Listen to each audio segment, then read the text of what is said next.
Hello, everybody. Welcome to Sky to Be Show. Got three stories for you today. Woman trafficked via back door, forced to be a sex worker here in the Philippines, and Marcos tourism loan program to drive jobs, growth in regions. And we'll start you off with two dead in the U.S. from flesh-eating bacteria after eating raw oysters. Two people have died in the United States of Louisiana after contracting flesh-eating bacteria from consuming contaminated raw oysters, NBC News reported over the weekend. The deaths were confirmed during a meeting of the Louisiana Oyster Task Force, which reviewed recent data on illnesses linked to the consumption of oysters from the state. One of the victims was a Louisiana resident, while the other was from out of state, according to a spokesperson. Both deaths were caused by Vibrio, V-I-B-R-I-O,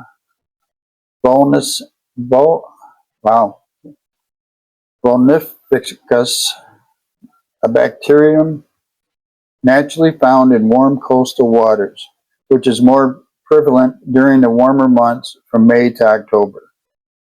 Health officials said the bacteria can cause serious illness if an open wound comes into contact with coastal waters or if a person consumes raw or uncooked seafood. In addition to the two deaths linked to oyster consumption, Louisiana's health department reported two other fatalities this year attributed to the same bacteria.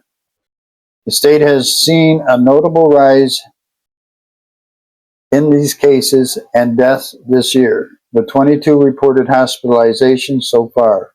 Over 80% of the cases involved open wounds exposed to seawater, according to officials. Louisiana is not the only U.S. state experiencing increased case numbers connected to the bacterium, as Florida's health department has also reported 23 cases this year, 5 of which resulted in death. Yeah, that's some crazy stuff there. They had something going on in Washington State when I lived there a few years back.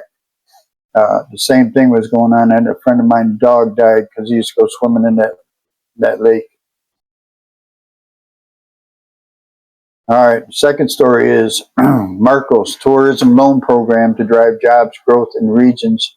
President Fernando R. Marcos Jr. on Monday announced that the government's new loan program for tourism enterprises is expected to spur job creation and boost opportunities for small businesses nationwide, reinforcing the industry's role as a vital pillar of the Philippine economy. Tourism is now one of the pillars of our economy. It brings livelihood and progress to thousands of small businesses in every corner of the country, Marcos said at the launch of the Turismo Ascenso loan program in Pasay City. Hope I said that right. Program jointly rolled out by the Department of Tourism and the Department of Trade and Industries through the Small Business Corporation provides low-interest loans to qualified tourism micro, small, and medium enterprises, payable in 3 to 5 years at a fixed rate of 1% monthly interest. 9 businesses from Metro Manila and Calabarzon were awarded loans up to 1 million pesos during the ceremony, covering enterprises and accommodations, food services, transport, and tour operations. Marcos stressed that supporting MSMEs is central to sustaining growth in the tourism sector and ensuring that communities benefit from the rising visitors.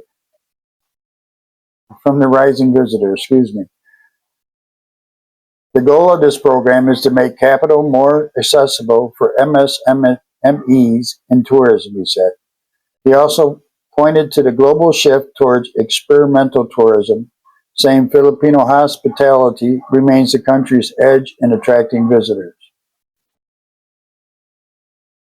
So they're doing a lot of good things right now. They are doing a lot of things with the tourism sector and everything. So they are working on it diligently. So my hat's off to them. So the third and final story is woman trafficked via backdoor, forced to be sex worker.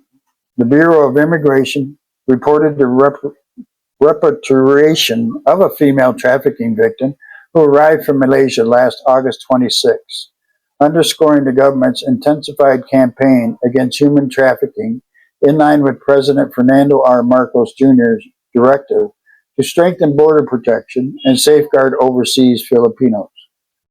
The victim, identified only as alias Sally, 30 years old, arrived from Kuala Lumpur on board a Malaysian Airlines flight Tuesday evening after being assisted by the Philippine Embassy in Malaysia.